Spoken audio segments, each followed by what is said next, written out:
আয় পাখি প্রকৃতি প্রকৃতিকে আয়।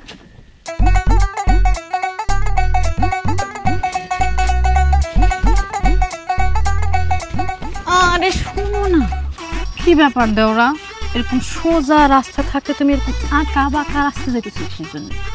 কিছু জন্য যেতেছি রাস্তার মধ্যে এরকম যদি বিষধর কাল নাগিনী এমনি সবল মেরে দাঁড়ায় থাকে, বাঁকা পথে না গিয়া কি উপায় আছে?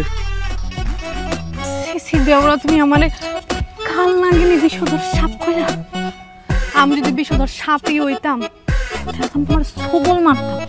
আমি সেটা করছি না, সেটা মারো না ঠিক আছে, কিন্তু সবল মারার জন্য যেভাবে ফাঁক ফকর খুঁজতেছো তাতে তো আমি চইলা পুরো একদম সারখার হয়ে যাইতেছি।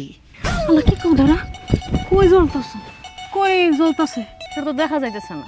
আরে কেমনে দেখবা দেখার চোখ থাকলে না দেখবা, মানে মনের মধ্যে যদি শয়তানি থাকে তাইলে পরে কি সারকার জিনিসটা দেখা যায়? ওটা দেখতে হলে চোখ লাগে, দিল লাগে, মন লাগে, মানে একসাথে হইতে হয়। দেখার সুযোগ আছে, মন দিয়ে দেখতে হয়, চোখ দিয়ে দেখতে হয়, দিল দিয়ে দেখতে হয় যে কি অবস্থা আমার মধ্যে চলতেছে। আমি তো দেখতেই চাই, তুমি তো দেখাও না। আমি তো আপনি আসছো না, দেখছ স্পিটিস করতেছ বউ রাখি বিল্লকে স্পিটিস করতেছ।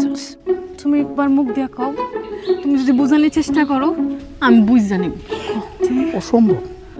অসম্ভব, আমি আমার বউ বিজলির কাছে প্রতিজ্ঞা করছি যে তোমার সাথে আর কোনোদিন কথা বলবো না। তোমার সাথে কথা বললে কি আমি আমার প্রতিজ্ঞা ভাঙবো নাকি? সেটা সম্ভব না। সরো। আমি যাইতে দিব না। দিবে না? না। পাখি করে আমি থেকে যাবো, পাখি উড়ে যায়।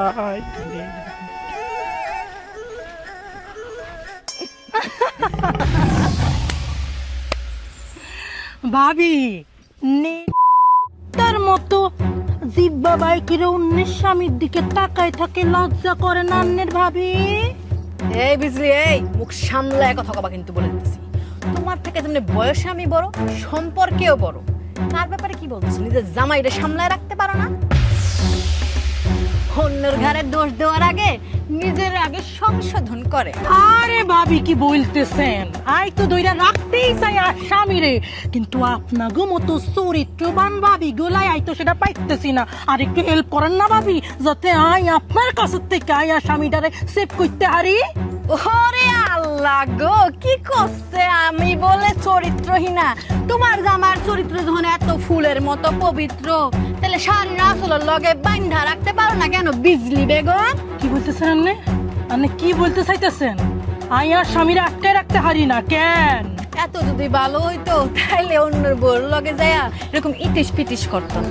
আর তাছাড়া আমি তো আপনার জামাইরে আমার বাসায় ডাইকা নিয়ে আইতেছি, নিজে ঠিক এই কথাবার্তা হুশ করি বলেন, কাকে কি বলতেছেন আপনি? হ্যাঁ, আই নোয়াখালী মাইয়া, আর বাড়ি নোয়াখালী। কথাবার্তা হুশ করি বলবেন। আপনি জানেন আর চরিত্র সম্পর্কে দেখতে জানে, কিন্তু অন্যের চরিত্র সম্পর্কে নোংরা সেটাও দেখতে জানে। উল্টা পাল্টা কথা বলবেন না, কথাবার্তা হুশ করি বলবেন। কার সাথে কথা বলতেছেন? নোয়াখালী মাইয়ার সাথে কথা বলতেছেন। আপনারা জানেন আর সম্পর্কে মানুষ কি ধারণা করে? নোয়াখালী মাইয়ার হইলো ট্যাগ লাগানো, তাদের চরিত্র ফুলের মতো পবিত্র। কথাবার্তা বলবেন একদম হুশ করে কথা বলবেন। কার সাথে কি বলেন আপনি? তোমার চরিত্র একেবারে ফুলের মতো পবিত্র, আর এখানে যে জামার চরিত্র ধুলার মতো পবিত্র, এটা কি চোখে দেখা যায়? এই ভাবি হুশ করে কথা বলেন। আই আপনারা দেখিছেন মানে অনেক উজাইছেন, আর স্বামীটারে মাথা দেখাই আলাইতেছেন আপনি। আইও দেখাইতাছি আপনি কি করবেন। জামাইরা বাড়াইছে আমার লগে কথা কইতে, ডং দেখা বাজি না, নাম দিছে বিজলি, নাই তো কোনো গুণ।